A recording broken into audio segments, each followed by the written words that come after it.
Okay, so what I'd like to do in this video is show you how to perform a paired t-test using Minitab. So there's this example number 2 in our PDF this week that talks about using examples to improve memory versus not using examples. So, the data's in here, and I ran through the test, calculated descriptive statistics. As you can see, this is in Minitab. And then I performed the paired t-test on the template. So this is the template that I provided you, and there's a blank template in this PDF. Here's the blank template, and this blank template is available obviously as a PDF in Blackboard as well. So what I like to do is show you how to bring the data into Mintab Express and run the paired t-test. It takes literally 5 seconds. It's so fast. And then just really show you how to interpret the results. So at some point later on, I pasted the Minitab output for that particular question. It's here. So what I'm going to do is show you how to read this output and show you how to interpret this confidence interval and interpret that hypothesis test.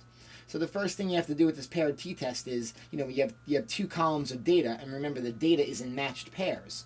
So this is the first person, and they were taught this material without examples, and they got 6 correct. And when they were taught it with examples, they got 8 correct. So it appears that, hey, this guy did a little bit better when he had examples. And then it goes down to the other 9 people and does the same thing.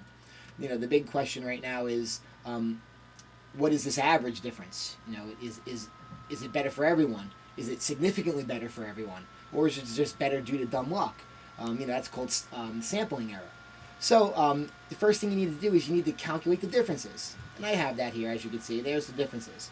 So you can perform a one-sample t-test on this column of differences. If you calculate all the differences, you could find the average difference and the standard deviation of the differences.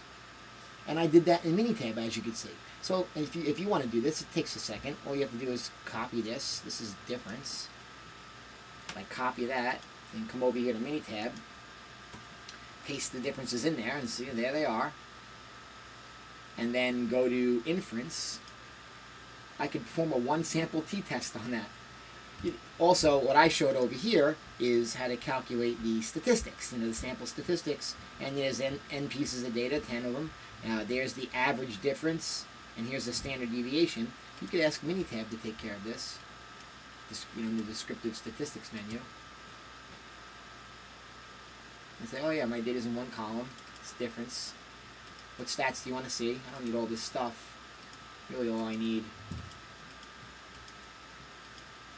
to perform this test is how many pieces of data are there, what's the average, and what's the standard deviation.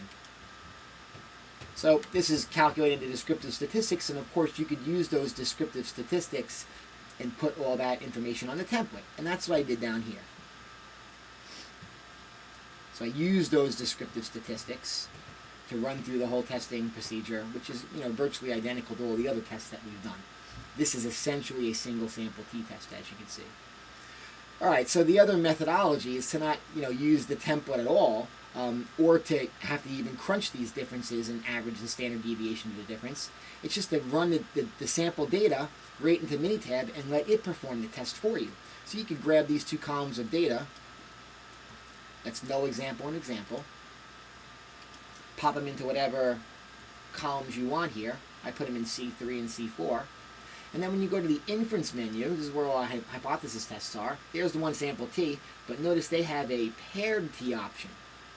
All right, that's the option we want. So if you select that paired T option, it's going to pick your brain as to, where's the data? What do you have? Well, each sample is in a column. Yeah, that's what we have. In other words, the first sample, no examples in column 3. That's sample number 1. You click it, no example. You double click on it, and it throws it right in there.